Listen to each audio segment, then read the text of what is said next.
నిన్ను నీ ఆరాటాన్ని నేను అర్థం చేసుకోగలను వస్తా. మనం అనుకున్నట్టు పనులన్నీ వెంటనే జరిగిపోవు కదా. దీక్ష గురించి ఏ చిన్న ఆధారం దొరుకుతుందా అని చూస్తున్నాను. వాళ్ళ అన్నయ్యకి సమస్యలున్నాయి. ఇక్కడ జరుగుతున్నవేవి తనకు తెలియదు. ఇంటి నుంచి వెళ్లే ముందు నాతో ఒక ముఖ్యమైన విషయం మాట్లాడాలన్నారు.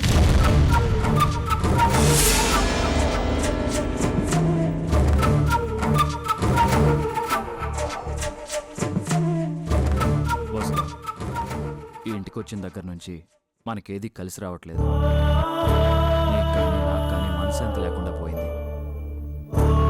ఈ ఇంట్లో ఉండగానే దీక్ష సమస్య మొదలైంది. ఈ ఇంట్లోనే ముంబై వాళ్ళు నేను కిడ్నాప్ చేశాను.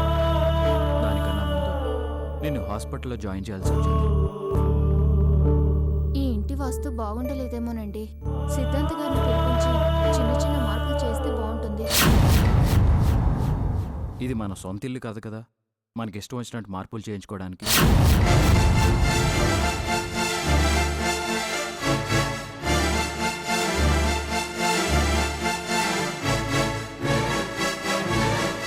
అయినా నేనేదో అన్నట్టు నువ్వు ఇలా బాధపడితే నేనేం చేయలేను వస్తా. అదేం లేదండి. ఇప్పుడు ఏం చేద్దామంటారు? మనం ఇల్లు ఖాళీ చేయాలి. కొత్త ఇల్లు కోసం వెతుకుతున్నాను. ఆ పనిలో తిరగటం వల్లే ఆలస్యంగా వస్తున్నాను. నీకు ఫోన్ చేయడం కూడా కుదరట్లేదు. ఇల్లు మారాలా? మారాలి. మనకు కలిసి రాలేదనే కాదు, ఈ ఇంట్లో జరిగిన ఘోరం నాకు ఇంకా గుర్తుంది. ముంబై వాళ్ళకి ఈ ఇల్లు తెలుసు. వాళ్ళతో నీకు ఇంకా ప్రమాదం ఉంది. ఎంత సెక్యూరిటీ ఉన్నా వాళ్ళకదో లెక్క కాదు. నేను ఎప్పుడు ఇంట్లో ఉంటానో ఎప్పుడు బయటికి వెళ్తానో నాకే తెలీదు. మీరు చెప్పింది బాగుందండి. కాకపోతే దీక్ష తనే వెళ్ళిపోయింది అనుకుంటున్నాం కదా. అయితే తన నిర్ణయం మార్చుకొని మళ్ళీ ఇక్కడికి వస్తే మనం ఉండం. అప్పుడు కంగారు పడుతుందేమో అనిపిస్తుంది.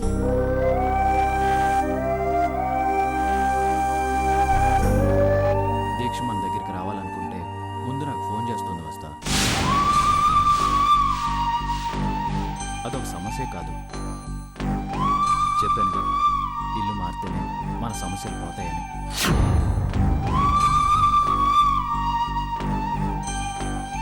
అప్పుడు దీక్ష కూడా మన దగ్గరికి వస్తుందేమో.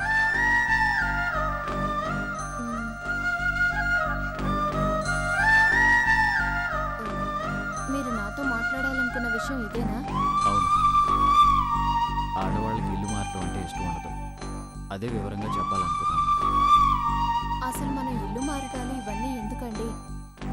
రుద్రవరంలో మన ఇల్లుంది. మనకంటూ మనుషులున్నారు. అక్కడుంటే మనకెలాంటి భయాలు ఉండవు కదండి. పైగా మీరే రుద్రవరం వెళ్ళి మన వాళ్ళని పిలిచి ఏదో చెప్పాలి అన్నారు. అవును, అప్పుడు అలా అనుకున్నాను. ముంబై వాళ్ళ విషయం వాళ్ళకి తెలీదు. జరిగింది చెప్పాలనుకున్నాను. కానీ ముంబై వాళ్ళకి మనది రుద్రవరం అని తెలుసుకోవడం చాలా ఈజీ. వాళ్ళు ఎంతమందినైనా చంపడానికి సిద్ధంగా ఉంటారు. మన కోసం రుద్రవరం ప్రజలు ఎందుకు బలిపెట్టాలి? అలా అంటారా? జరగబోయేది అదే. ఇది మహానగరం. మనం ఎక్కడుండేది తెలుసుకోవడం చాలా కష్టం. అందుకే నా నిర్ణయం మార్చుకున్నాను. ఇక ఈ విషయం గురించి నువ్వు ఎక్కువగా ఆలోచించొద్దు వస్తాను. మనం ఇల్లు మారుతున్నాం. ఎక్కడికి అనేది ఈ ఇంటి ఓనర్ కూడా చెప్పు. ఓకేనా? తిరిగి అలసిపోయాను వస్తా. కాస్త హెడేక్గా ఉంది. అయ్యో పాపిస్ట్ దాన్ని. మీరు ఇంటికి వచ్చిన దగ్గర నుంచి మాట్లాడిస్తూనే ఉన్నాను. నన్ను క్షమించండి. నేను క్షమించడం ఏంటి వస్తా? ఏం చేసావని? ముందు మీరు వెళ్ళి స్నానం చేయండి. అసలు ఈ తిరుగుళ్ళలో పడి మీరేం తింటున్నారో ఏం తాగుతున్నారో కూడా తెలియడం లేదు. మీకు ఇష్టమైన వంట అరగంటలో తయారు చేస్తాను. మన ఇద్దరం కలిసి ఫోన్ చేసి చాలా రోజులైంది అనిపిస్తుంది. మీరు తొందరగా వచ్చేయండి.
యశు.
మాత్రం కాదు.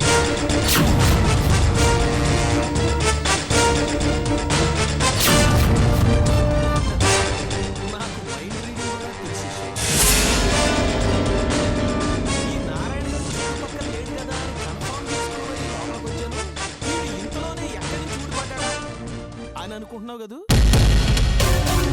అవునా?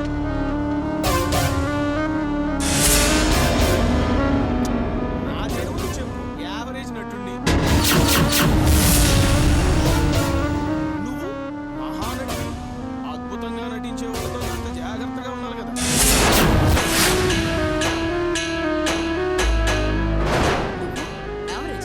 మరి ఈ కట్టితో అన్ని పనులు చేస్తావు. మరి తెలిసి ఈ వెతుకులాట ఎందుకు యశు? నువ్వు ఇంకా మారలేదు. అవును, ఈ ఐడియా నీకు వచ్చిందా లేకపోతే నీ కూతురు వచ్చిందా? అరవకో, నీ తల్లి కూతుళ్ళు ఇద్దరూ కలిసి ఆడుతున్న నాటకం జలజకంత కర్మ. అయితే ఇది నీ బొమ్మ నుంచి వచ్చిన ఆలోచన అనమాట. నీకు మొన్ననే చాలా క్లియర్ గా చెప్పాను, ఒక పక్క భద్ర, ఇంకో పక్క కార్తీకు, చందు, ఇలా లిస్టు పెరిగేదే గాని తరిగేది కాదు అని. లాస్ట్ బట్ నాట్ లీస్ట్ ఈ నారాయణ గారి పేరు చెప్పలేదేంటా అని ఆలోచిస్తున్నాను. చూడు యశు, అయిన వాళ్ళని ఎప్పుడూ శత్రువులుగా చేసుకోకూడదు. ఇది జీవితంలో తెలుసుకోవాల్సిన మొట్టమొదటి సూత్రం. నువ్వు అడ్డదిడ్డంగా వెళ్ళడం తప్ప ఓ పద్ధతి ప్రకారం పనులు చేయడం ఈ రోజుకి తెలుసావు. నీ మైండ్ సెట్ మార్చు. ఇంట్లో ఉన్న వాళ్ళందరూ సుఖంగా ఉంటాం.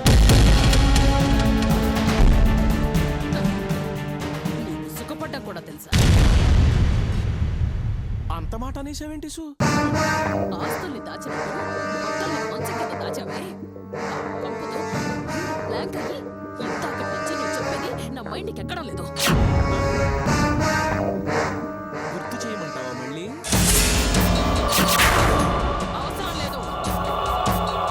కారు బొట్టు పెట్టుకుని సెంటు రాసుకుంటే కంపు రాకుండా పోదు. ముందు ఈ బట్టలు ఉతుకు, తర్వాత కథ చెబుతూ గాని.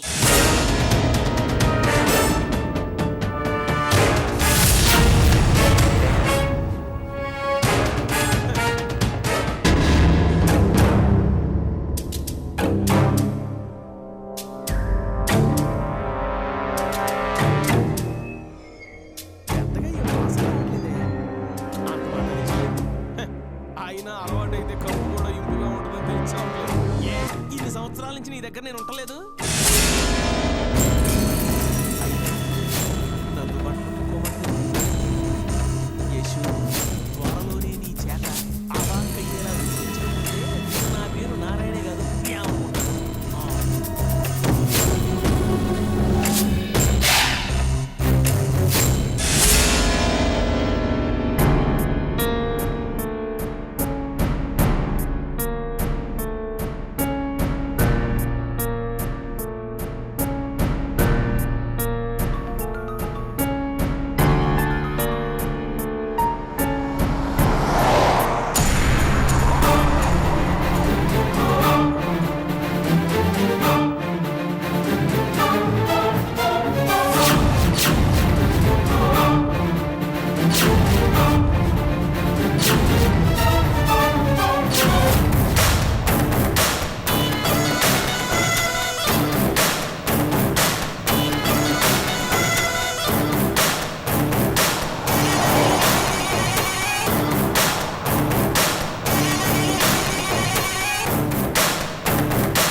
మనుషులు మంచివాళ్ళైతే బజార్లో కనిపించిన ఆ పరిచయాలే స్నేహంగా మారుతాయి.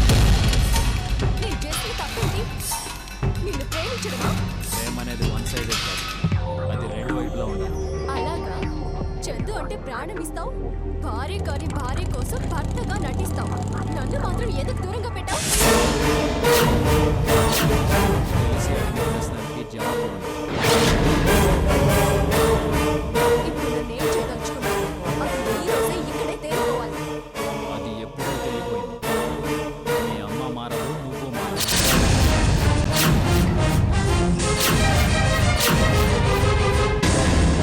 నీతో కలిసినాను కాబట్టే చెప్తున్నాను. మనుషులు కలవనప్పుడు కొన్ని సంవత్సరాలు కలిసి బతికిన వాళ్ళు కూడా విడిపోతున్నారు. అందుకే ఏ గొడవలు లేకుండా మర్యాదగా మనం కూడా విడిపోదాం.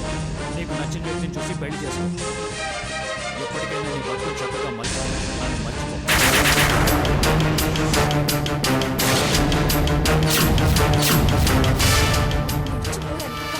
నిన్ను పెళ్లి చేసుకుంటా. అయితే నీ కర్మ. కార్తీక్! నువ్వు నా వాడివి. అది ఈ జన్మలో జరగదు.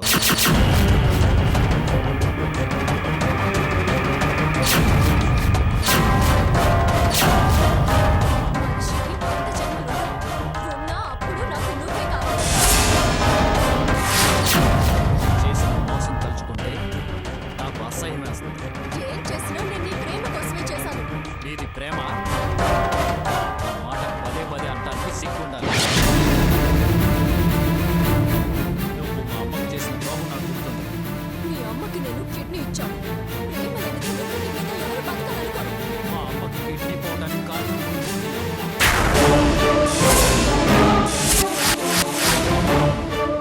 బతకడానికి చందు ఎలా వచ్చింది? ఇప్పుడు అసలు బతకడానికి నువ్వే కావాలి. మీరందరూ పవిత్రులా?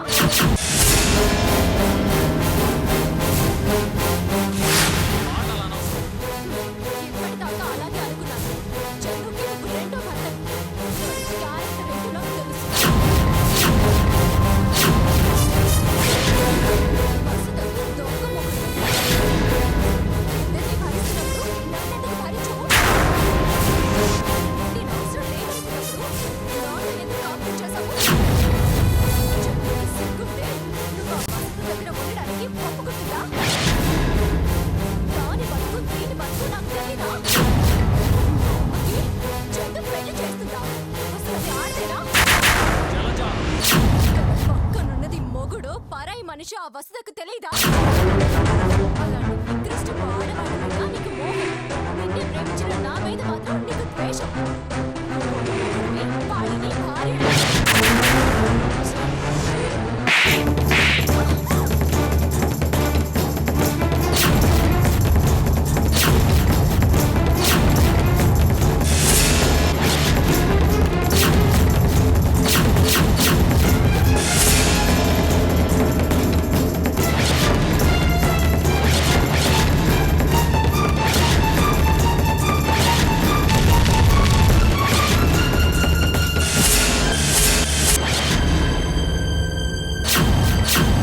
నన్నే కొడతావా? ఇంకోసారి చందు గురించి వసుధ గురించి పిచ్చి పిచ్చిగా మాట్లాడితే చంపేస్తాను.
మర్డర్ చేసిన ఎవరికీ తెలిసే అవకాశమే లేదు.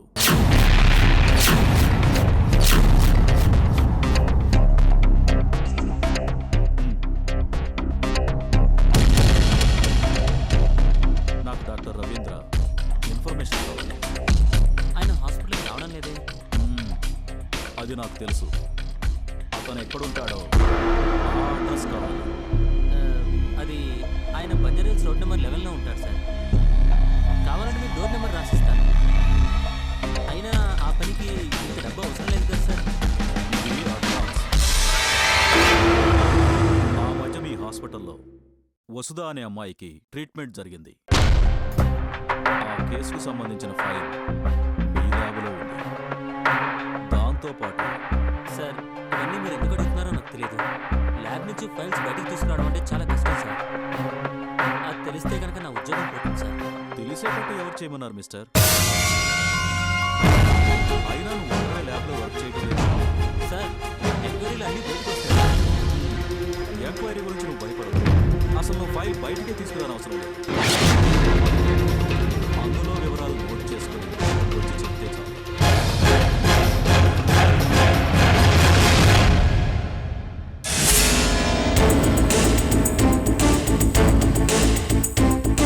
ఏంటి, ఇది కూడా ఎక్కువ అనుకుంటున్నావా? సార్ ఈ డబ్బు చూస్తుంటే అనుమానంగా ఉంది. అయినా ఎందుకు అడుగుతున్నారు ఆ ఫైల్? ఆ వివరాలు నీకు నేను చెప్పకూడదు. తెలుసుకోవటం నీకు మంచిది కాదు. నేను చెప్పడం పూర్తి కాకముందే మధ్యలో టచ్ చేశాను. వసుధ అనే అమ్మాయి ఫైల్తో పాటు చంద్రముఖి అనే అమ్మాయి ఫైల్ కూడా ఉంది. అది నాకు చాలా ముఖ్యం. ఈ 2 ఫైల్స్ డీటెయిల్స్ నాకు చెప్తే ఈసారి 5 లక్షల రూపాయలు ఇస్తాను. ఓకే? ప్రయత్నం చేస్తాను. నాకు కొంచెం టైం ఇవ్వండి సార్. అంత టైం మనకి 24 అవర్స్లో ఇవ్వాలి. అలా చూడకు. ఎక్కడికి నువ్వు రావాలి. నీళ్ళను ఇమ్మని అడగట్లేదే. జస్ట్ చిన్న information. ఇలాంటి అవకాశం నీకు ఈ జన్మలో రాదు. తెచ్చిస్తాను సార్. ఖచ్చితంగా తెచ్చిస్తాను సార్. ముందు డాక్టర్ రవీంద్ర అడ్రస్ చెప్పు. అది మీరు మీడియా వాళ్ళు కానీ ఎస్పీ వాళ్ళు కానీ కాదు కదా సార్. ఆ మాట ముందు అడగాలి. అలాంటిది ఏం లేదు. డబ్బు జాగ్రత్త. Okay sir. అయితే 2 లక్షల రూపాయలు ఇస్తాను. ఏ అనుమానాలు పెట్టుకోవద్దు.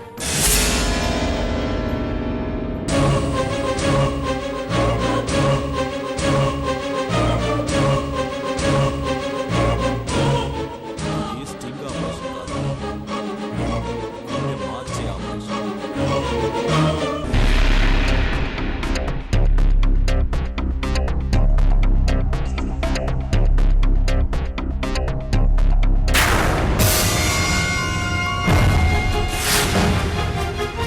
జలజ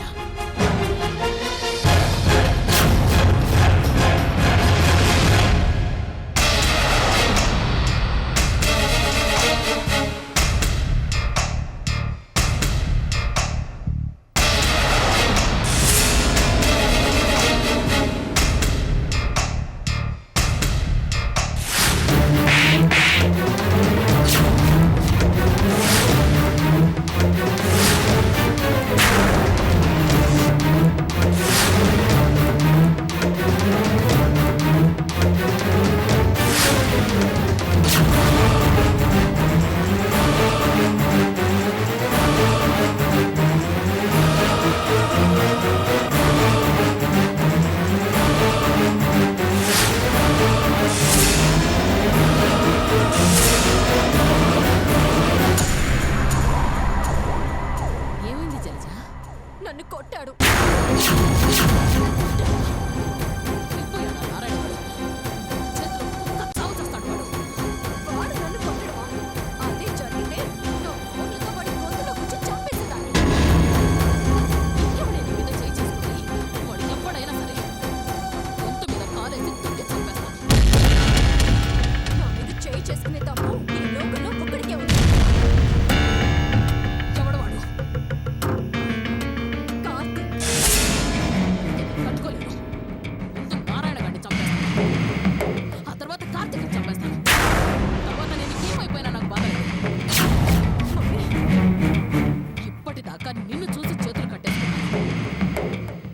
ఎంత అవమానించినా ఎన్ని మాటలన్నా భరించాను.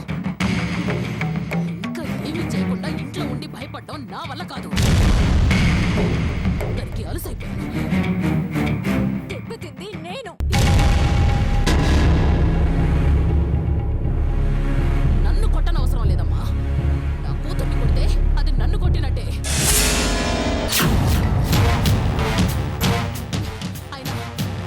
అయినా వాడిని ఎందుకు కొట్టాడు? అది చందు కోసం. దాన్ని మనమే ఏదో చేశామని ఇంకా వాడు అనుకుంటాడా? ఏమనుకుంటున్నాడు? నాతో సంసారం ఎందుకు చేయట్లేదు? నన్ను ఏం చేయదలుచుకున్నావు అని అడిగాను. నన్ను మోసం చేశామన్నాడు. చంద్ర బతికేంటి? అది ఒక మోసం చేయలేదా? ఇప్పుడు ఫస్ట్ నన్ను మోసం చేయట్లేదా అన్నాను. అందుకు కొట్టాను. వాడి నేను మర్చిపోవాలంట. మర్చిపోతున్నాను. కార్తీక్ నా వాడు అనుకున్నాను. నాకు సొంతం కావాలి అనుకున్నాను. నాకు దక్కనప్పుడు ఇంకా కార్తీక్ ఎవరికి దక్కకూడదు.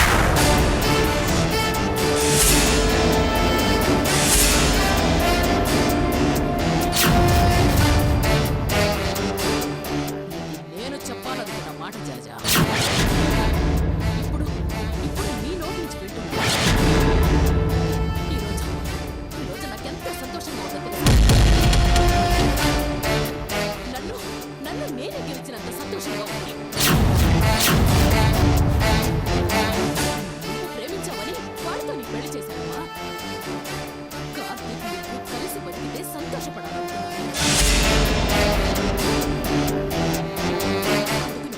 ఎన్ని రకాలుగా ప్రయత్నాలు చేశానో నీకు తెలుసు. నిన్ను నువ్వు గెలవడం కాదు, నన్ను నేను గెలవాలి. నిన్ను నువ్వు గెలవడం కాదు, నన్ను నేను గెలవాలి. ఈ రోజుతో కార్తీక్ మీద నమ్మకం పోయింది.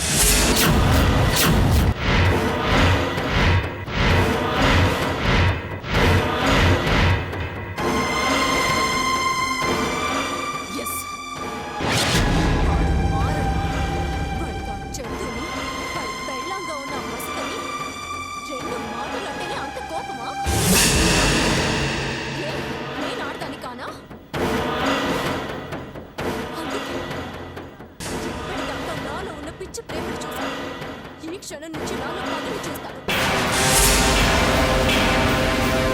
ప్రేమ పగగా మారినంత వరకు ఎదురు చూడ్డాలు, త్యాగాలు అది ముగిసిపోయిన కథ.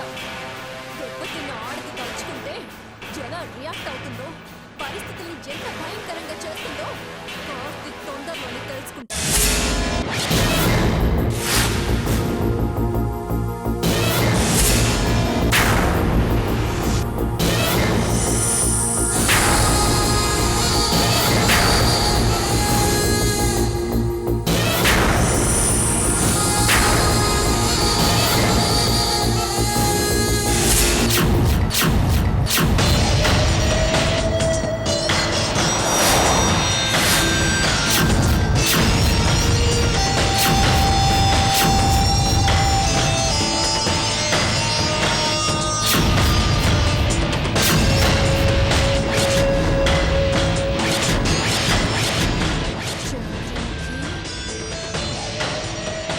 నీ ఇంటి దగ్గర నీ చావు ఎదురు చూస్తుంది.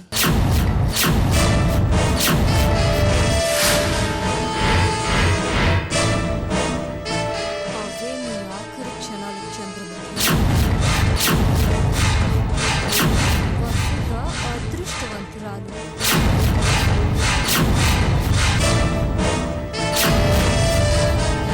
నా నుండి చావుని తప్పించుకుంది.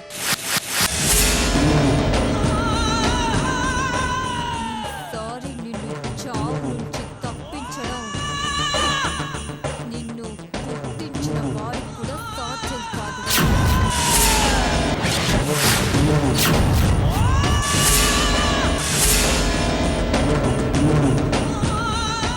బాబీ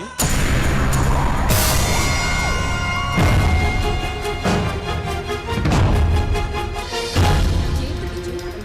ఏమైనా ప్రోగ్రెస్ ఉందా? చాలా ఉంది. ఆ హాస్పిటల్లో వర్క్ చేసే ల్యాబ్ అసిస్టెంట్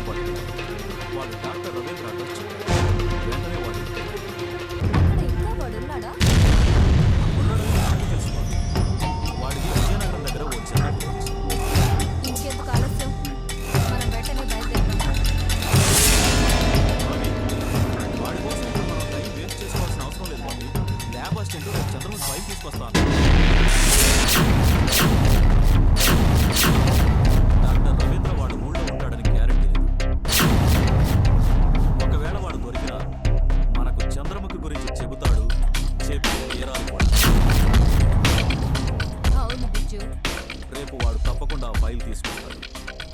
మనం చంద్రముఖిని తీసుకుని ముంబై వెళ్తున్నాం. నేను ఆ ఏర్పాట్లు చేస్తాను.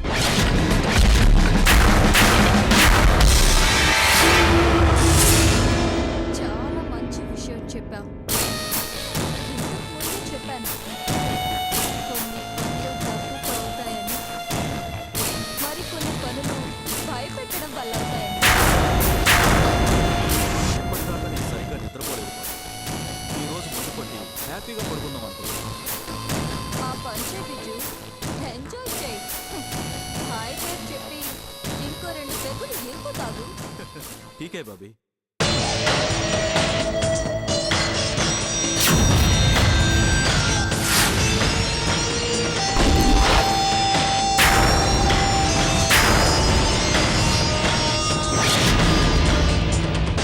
మందు కొట్టి హాయిగా నిద్రపోతావా? నీకు చంద్రముఖి ఫైల్ని ల్యాబ్ అసిస్టెంట్ తెచ్చిస్తాడా?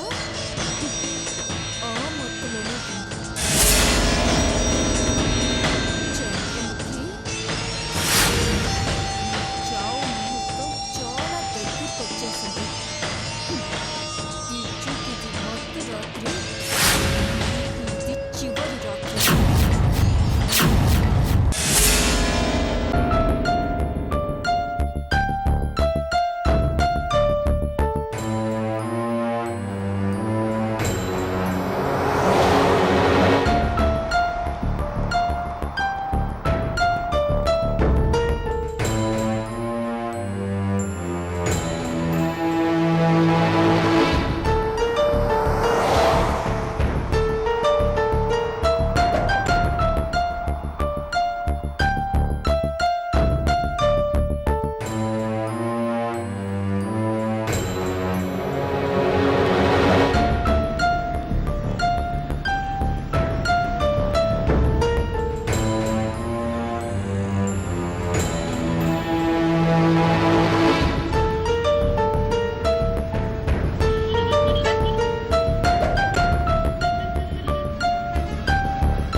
మనం ఎక్కడికి వెళ్తున్నాం కార్తీక్?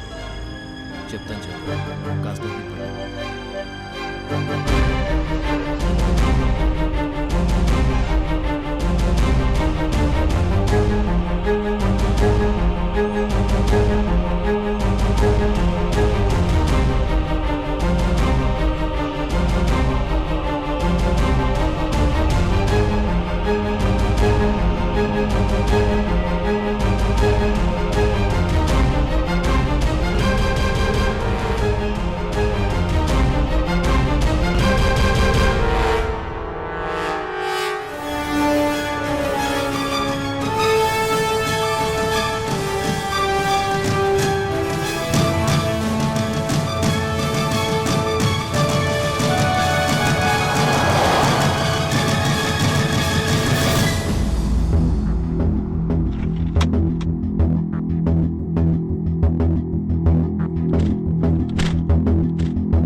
వాళ్ళని మనకు దూరంగా ఒక స్కూల్లో చేర్పించాలనుకుంటున్నాను.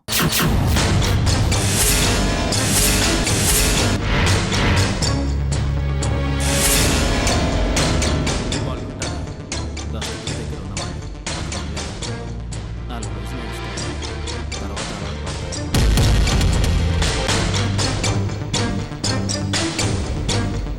అక్కడ పిల్లలు ఉంటారు, ఆయాలు ఉంటారు, ముఖ్యంగా సెక్యూరిటీ ఉంటుంది రావాలి.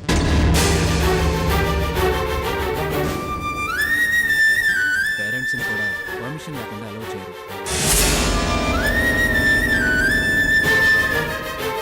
విరాట్ కోసం ఇల్లు మార్చావు కదూ?